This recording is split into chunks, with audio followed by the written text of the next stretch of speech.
하나님이 그를 사용하실 때에 기름과 가루 조금 가지고 먹고 주겠다고 하는 사람도 가정에 기름과 가루가 끊이지 않는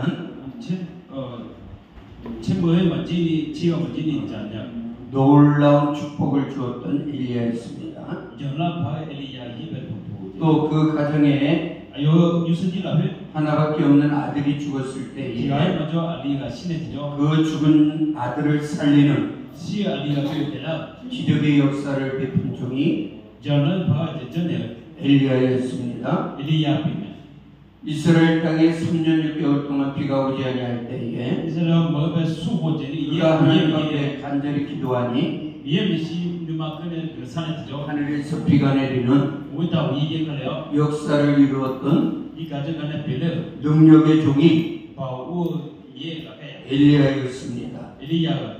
바알 선지자들과 아세라 선지자와 싸울 때에 불이 내려 제단을 태움으로 바알 선지자들을 물리치는 능력을 행했던 종이 엘리야였습니다. 이렇게 능력을 행했던 엘리야가 오늘 본문의 말씀을 보면 로뎀나무 아래서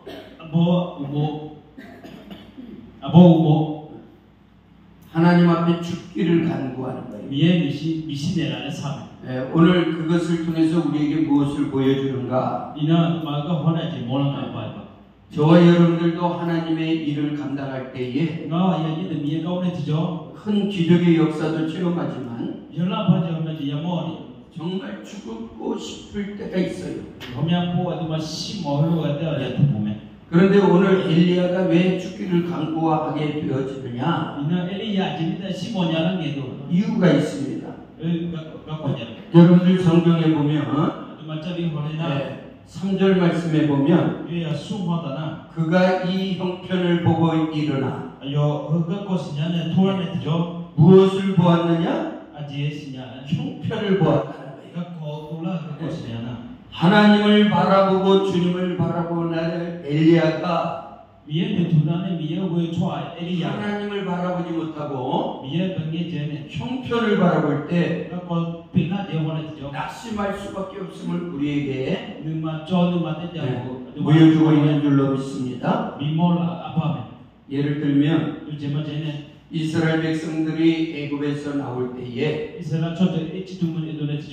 하나님께서 그들을 애굽에서 구원하시고 가나안 땅을 약속해 주셔서 하나님이 인도하심을 따라 가나안 땅으로 가는 여정 속에 그들의 앞길에 홍해가 나타날 때 하나님의 역사를 바라보지 못하고 그 형편을 바라볼 때 뒤에는 바로의 군대가 쫓아오고 앞에는 홍해가 가로막혀 있고 이러지도 저러지도 못할 때 이스라엘 백성들이 불평하고 원망하는 홍해를 가르는 기적의 역사를 보았음에도 불구하고 그들이 사흘길을 이제 걸어갈 때 마라에 이르러서 물이 써서 마실 수가 없음을 물이 써서 마실 수 없어 죽게 되어졌을 때에 홍해를 가르시는 하나님의 역사를 바라보지 못하고 그 마라의 쓴물을 바라볼 때 역시 불평하고 원망합니다. 그러나 모세는 똑같은 형편이었지만 하나님의 역사로 홍해를 가르는 기적의 역사 하나님을 보았고 나뭇가지를 던져서 쓴물이 변하여 단물이 되게 하시는 하나님의 역사를 보았다. 오늘 저와 여러분들 하나님의 역사를 바라보지 못하고 지금 내가 처한 형편을 바라보며 절망하고 낙심할 수밖에 없다. 내 형편을 바라보면 돈이 없어요. 내 형편을 바라보면 성도가 없어요. 내 형편을 바라보면 앞길이 보이질 않아요.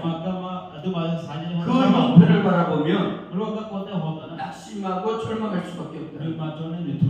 그러나 오늘 우리는 하나님의 역사를 바라볼 때 그러한 가운데 있어도 하나님의 함께 하심을 믿고 나갈 수 있는 줄로 믿습니다. 오늘 엘리야가 왜 죽기를 간구하느냐? 하나님의 역사를 바라보지 못하고 이 형편을 보았다는 거예요. 그런데 그 형편이 진짜 큰일 난 게 아니에요. 무슨 얘기냐면 바알 선지자들과 아세라 선지자들과 싸워서 승리한 엘리야가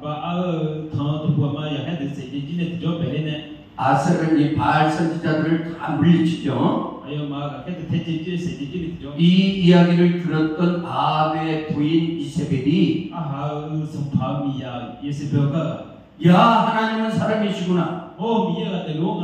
그리고 하나님을 섬기면 얼마나 좋아요. 그런데 아합의 왕 이세벨이 사람을 보내가지고 엘리야에게 전달하는 말이 뭐냐면 내일 이맘때면 너도 그렇게 되겠다는 거예요. 아직 이루어지지도 않았어요. 내일 이맘때면 우리가 염려하고 근심하는 모든 일들이 아직 주어지도 않은 일 때문에 근심하고 걱정하고 낙심하는 일들이 생겨요. 그러니까 이 엘리야가 아직도 이루어지지 않은 그 형편을 그 형편을 볼 때 낙심한다. 또 하나는 오늘 본문의 말씀을 보면 이제 넉넉하오니 자기가 지금까지 하나님을 위해서 한 일이 이만하면 됐다는 거야. 무슨 얘기예요? 엘리야가 많은 능력을 했잖아요. 그러니까 하나님 이만하면 넉넉하니 넉넉하다고 생각할 때 낙심하는 거예요. 그래서 베드로 사도를 통하여 우리에게 말씀해 주심이 너희가 손줄로 생각할 때에 넘어질까 조심하라. 무언가 되어졌다고 할 때에 교만하지 않으면 또 하나는 낙심하게 되어지는 거예요. 자전거를 타고 갈 때 계속 발을 굴러야 자전거가 앞으로 나아가는데 가다가 이만하면 됐다. 멈춰서면 쓰러질 수밖에 없는 거예요. 오늘 이 엘리야가 왜 낙심하게 되어지느냐? 하나님 이만하면 됐습니다. 넉넉하오니 넉넉하다고 생각할 때 무엇을 잃어버리느냐? 아직도 하나님께서 엘리야를 통하여 이루고자 하는 사명을 잃어버려요. 여러분도 오늘 본문의 말씀을 다 읽지 않았지만은 이제 하나님께서는 엘리야에게 남겨준 사명이 뭐냐면 하사엘에게 기름을 부어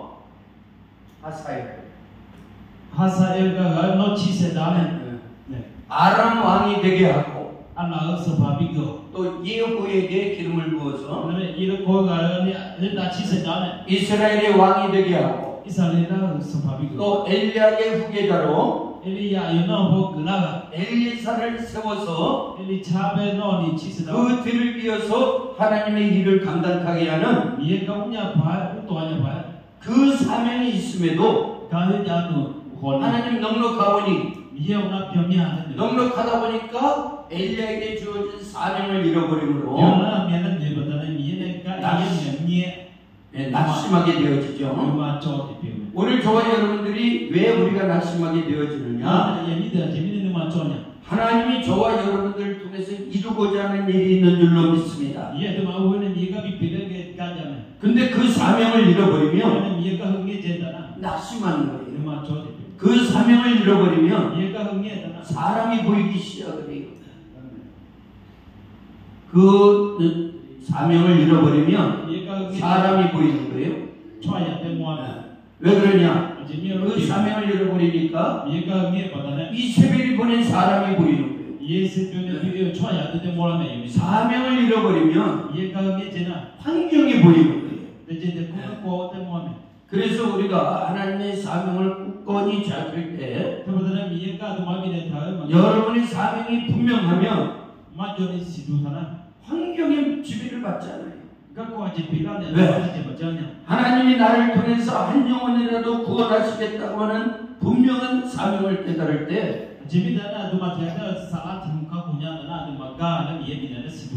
큰 교회면 어떻고 작은 교회면 어떻겠어요? 하나님이 나를 통해서 이루고자 하는 여러분의 분명한 사명을 깨달을 때 형편이 상관이 없다는 거예요. 그래서 저도 지금까지 목회할 때에 교회가 크면 큰 대로 적으면 적은 대로 최선을 다할 때 하나님이 도와주실 줄로 믿습니다. 적다고 해서 하나님의 일을 감당하지 못하는 게 아니라 크다고 해서 하나님의 사명을 감당하는 게 아니라 하나님의 사명을 잃어버리면 크든지 적든지 그 사명을 감당하지 못하는 거예요. 요한계시록에 보면 소아시아 7교회가 있습니다. 그런데 책망받은 교회가 있어요. 사대교회인데 책망받은 교회가 사대교회. 그 교회는 뭐냐면 너희가 살았다 하나 실상은 죽은 교회라고 책망을 받아요. 그러면 그들이 살았다고 하면 뭐예요? 우리가 이제 이 교회를 위해서 이런 일도 하고 저런 일도 하니까 살아있는 것처럼 보여요. 그런데 예수님이 그들을 향하여 실상은 너희가 살았다나 죽은 자라. 왜 그러냐 하면 그 안에 예수의 생명을 잃어버렸기 때문인 줄로 믿습니다. 반면에 필라델피아 교회는 적은 교회임에도 불구하고 하나님 앞에 칭찬을 받아요. 그 이유가 뭐냐면 너희가 적은 능력을 가지고도 믿음을 배반치 아니하였다. 그러니까 하나님이 뭐냐면 우리가 적은 능력을 가지고도 하나님이 함께 하실 때 그 적은 능력을 가지고 주의 일을 감당할 줄로 믿습니다. 그러니까 큰 교회도 사명을 잃어버리는 교회가 있고 적은 교회도 사명을 잃어버릴 때가 있습니다. 사명을 감당할 때가 있어요. 그런데 오늘 저와 여러분들이 함께 나누고자 하는 말씀은 뭐냐면 이렇게 엘리야가 하나님 앞에 죽기를 간구하고 낙심하여져 있을 때 하나님은 그를 그대로 내버려 주신 게 아니라 그에게 찾아오셨다. 오늘 저와 여러분들이 하나님의 일을 감당할 때에 맨날 좋은 일들만 이런 게 아니라 절망하고 낙심하고 힘들어할 때에 하나님은 저와 여러분들을 내버려 두신 것이 아니라 우리에게 찾아오셔서 변함없이 저와 여러분들과 함께 하시는 줄로 믿습니다. 그것이 오늘 엘리야가 낙심되어져 있을 때에 하나님의 엘리야에게 찾아오셔서 그를 어루만져 주셔요. 여러분들 하나님의 은혜를 체험하시길 바랍니다. 저는 사업을 하다가 사업을 할 때에 굉장히 넉넉한 삶을 살았어요. 그런데 저는 원래 청년 때 목사가 되겠다고 신학대학을 간 사람이에요. 그런데 젊은 나이에 목사를 보니까 쫌팽이 같아. 쫌팽이면 이게 아무것도 아니래. 보잘것없어 보이는 거예요. 왜 그러냐면 목사님들이 여자들과 함께 몇 명이서 가방이나 들고 신방이나 하고 내가 젊은 나이에 그런 일을 하겠을까? 그래서 사업을 했습니다. 하나님 앞에 사업을 하는데도 그래도 어려서부터 신앙을 가지고 있으니까 하나님 내가 10년 동안 사업을 해서 돈을 많이 벌면 그때 내가 하나님의 일을 하겠습니다.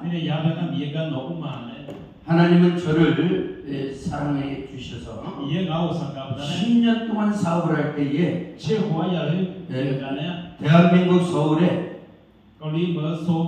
10년 동안에 집을 3채 사고 사업이 날로 번창해서 하루에 버는 돈이 정말 셀 수 없을 정도로 돈을 벌어요. 그러니까 내가 하나님 앞에 서운했던 일을 까마득하게 잊어버리고 날마다 사업하는데 몰두하는 거예요. 그런데 교회에서는 칭찬이 대단해요. 왜냐하면 교회 장로가 되었어요. 제가. 그러니까 모일 때마다 돈으로 합니다. 여전도회가 모이면 그들에게 식사 제공 제가 다 하고 교회에 필요한 것이 있으면 제가 다 사고 목사님이 하고자 하는 일을 제가 돈으로 후원하고 교회에서는 칭찬이 대단해요. 그런데 하나님은 그걸 기뻐하신 것이 아니라 내가 서운했던 기도를 잊지 않으시는 거야. 내가 10년만 사업을 한 다음에 하나님의 일을 하겠다. 그런데 10년이 지나도 세상 일에 너무 바쁜 거예요. 그래서 어느 날 자고 일어나 보니까 같이 사업에 연결된 사람이 부도를 내고 중국으로 도망을 가버렸어요. 하루아침에 거지가 되어집니다. 그때 잃어버린 돈이 아파트 3채가 아니라 5채 값을 잃어버려요.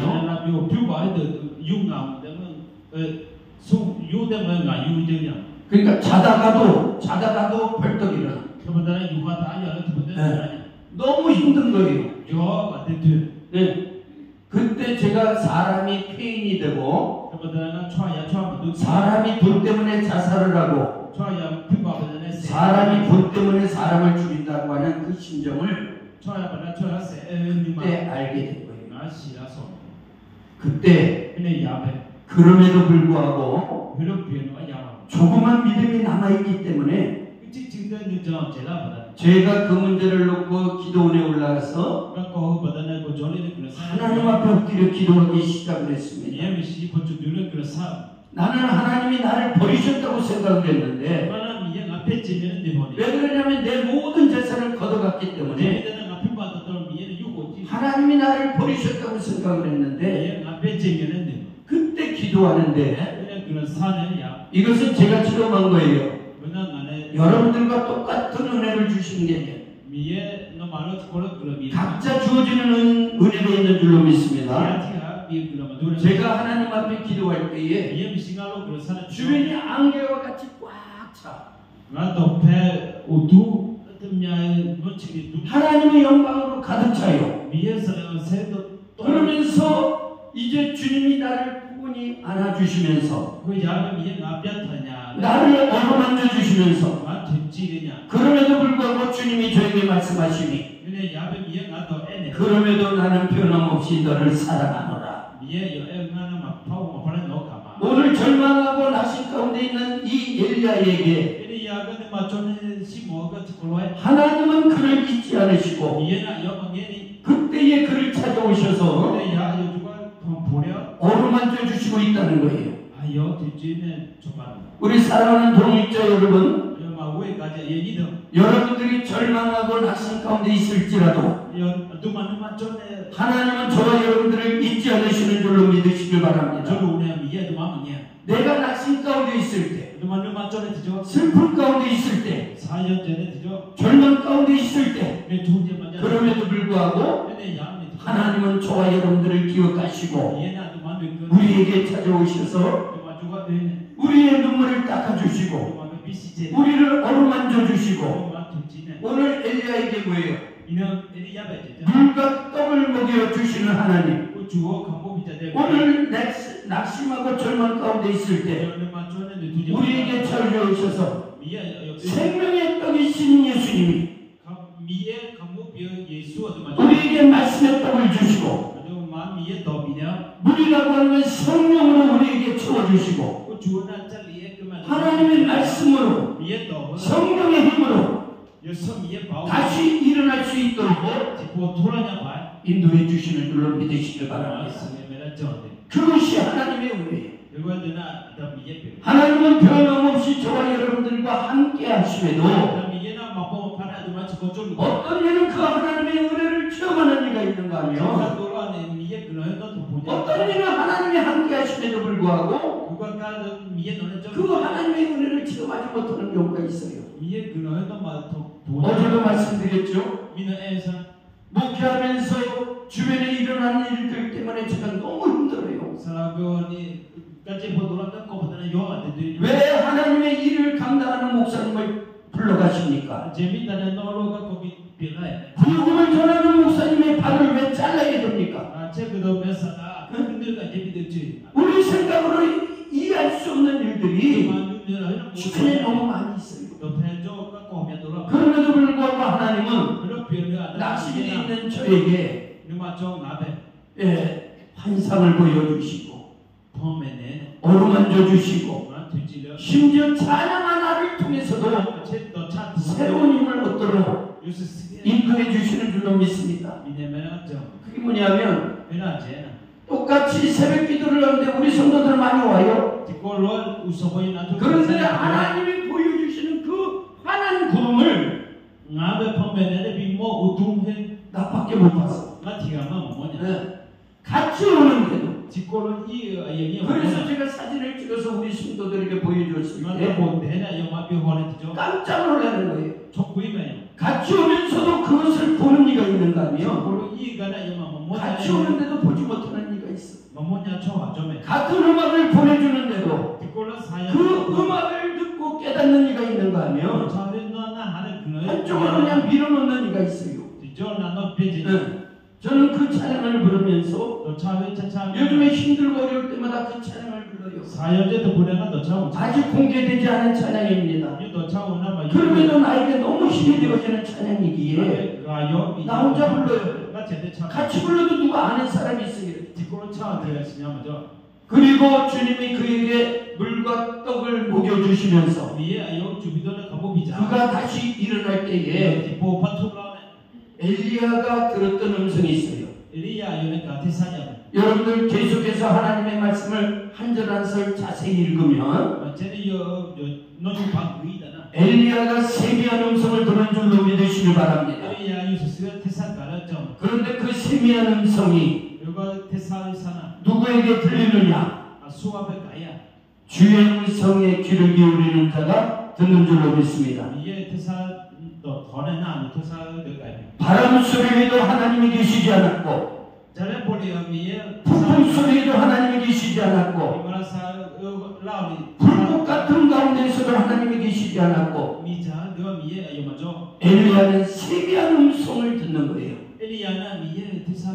그 세미한 음성을 누가 듣느냐? 하나님의 음성에 귀를 기울이는 자가 세미한 음성을 들어요. 왜 그러냐면 하나님께서는 늘 엘리야에게 여호와의 말씀이 임하여 엘리사에게 너는 일어나 시돈으로 가라. 주의 음성이 들릴 때마다 그 음성을 듣고 시돈으로 갑니다. 엘리야에게 임하여 하나님의 말씀이 가라사대 너는 일어나 그리시네가에 가서 숨으라. 하나님의 음성이 들려요. 너는 일어나 아합에게로 가라. 이제 지면에 내가 비를 내리리라. 하나님의 음성을 들릴 때 아방 앞에 당당히 갑니다. 지금 3년 6개월 동안 비가 오지 않았는데 아방에게 가서 이제 비가 오겠다. 왕 앞에 가서 거짓된 걸로 선포해봐요. 당장 죽을 수도 있어요. 그러나 하나님의 음성을 들었던 엘리야는 그 말씀을 붙들고 기도하기 시작을 합니다. 자기 사활을 지켜서 바다를 걸으게 합니다. 근데 아무 일도 일어나지 않잖아요. 엘리야가 기도할 때 어떻게 기도했다 그래요? 머리를 무릎 사이에 쳐박고 하나님 앞에 기도해.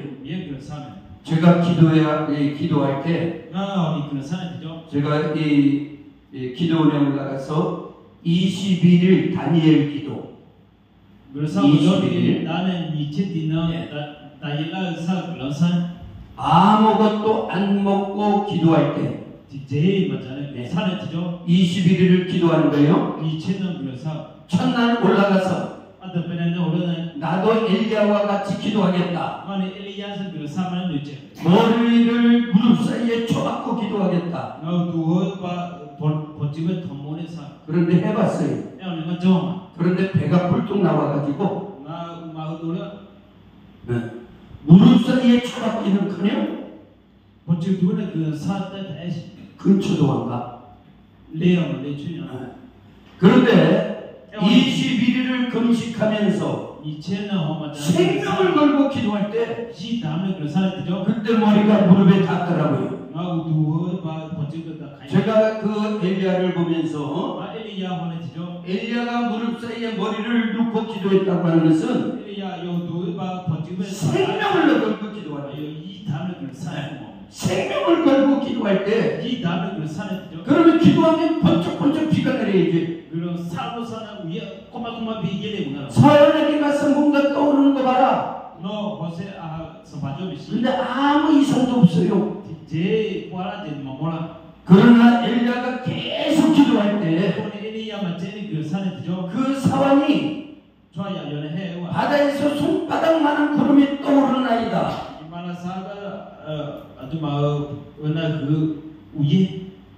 오늘 저와 여러분들이 기도할 때에 즉시 하나님이 응답해 주시면 얼마나 좋아. 그러나 기도에도 아무 이상이 없어.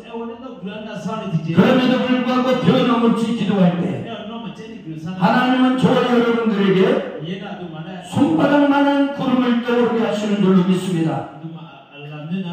그게 뭐냐면 하나님이 내 기도를 들으신다. 그 소망이 찾아와요. 그 소망을 가지고 기도할 때 하나님은 그것을 이루시는 줄로 믿습니다.